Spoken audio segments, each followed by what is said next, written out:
dadkan qiimaha badan ee reer Ballihiile ee soo dhaweeyay waftidan ballaadhan ee xisbiga wadani ee maanta soo booqday sida runtii dadka reer Ballihiile waa la yaqaanaa waa dad waxtara waa dad waxqabada waa dadkii Soomaaliland dhisay waa dadka xisbiyada soo saara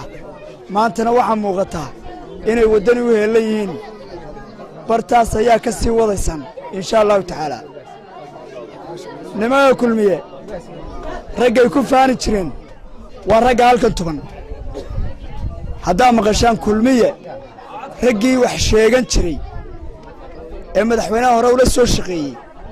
ee inta la qabtay waa rag halkan tuban waa Bashir Cabdi Xariir waa Xamarji waa aniga waa Muniir ninaan xukuumadda la soo shaqeyn ma aanan lihin ninaan xisbiga kulmiye ahayna ma aanan lahayn laakiin maxaa dhacay xukuumaddu waxqabadkii madaxweynuhu sameeyay rag baa naaqus ku keenay raggii xisbiga taladiisa qabtay ayaa waxay noqon waayeen oo aanu arki weynay inay ummadda meel gaarsiinayaan saasaynu kaga baydhnay innaga qarannima waxna tartaa qabyaaladu waxbayna ma tarto qoqob waxbayna ma taro gobolka Togdheer oo qaybsanay waxbayna ma taro annagu waxaanu wadnaa midnimada gobolka Togdheer waxaanu wadnaa midnimada reer Soomaaliland waxaanu wadnaa horumarka Soomaaliland waxaanu wadnaa wixii inoo yaalay oo hore loo sii wado ayaa xisbiga wadani hadafkiisu yahay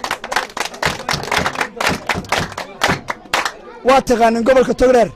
wadada waraabisa waa wadadan dheer ee dhuunta waxa la ilaami baa la sameeynaya halka la mariyay ma taqaanin waxa la mariyay wadaamago waxa la mariyay qorlugud waxa la geeyay Ballihiig war magaala isugu baxaynta waa gaashaamaya caynabo gaar la isugu kireeyo maragaasaynu dooranaa oo wax garanaya waa maya weeye wadada dheer barnaamijka laguma darin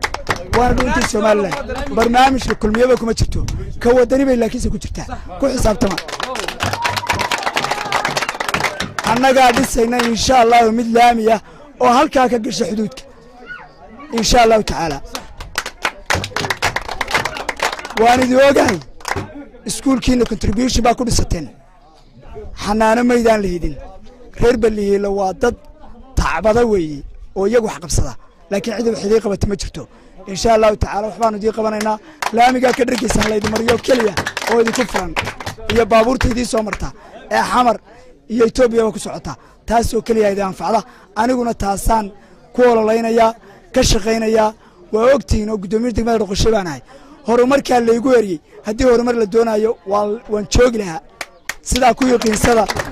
inaan kulmiyo horumar doonayn raga jooga sida ku yaqiinsada maanta dhamaanteen wadani baynu nahay reer ma kala lihin qabyaalad ma lihin bal magaca eega wadani war qofkan wadani ahayn Soomaaliland iskaga tagaday dadka kulma way kala tagaan laakiin wadanigu ma kala guuray meeshu wada leeyahay Soomaha kulmiye wuu kulmay wuu kala tagay Axmed Silaayo isu keenay wala si kala daayay nin walba halku doonuu qabanaya ana adeerkay u taagan yahay gudoomiye ku xigeenka koobaad haddana raaci maayo Maxamed Kayn Soomaha oo reer waxaanu leenahay wadadana ay noo jeexan wadadana la qaado wasalaam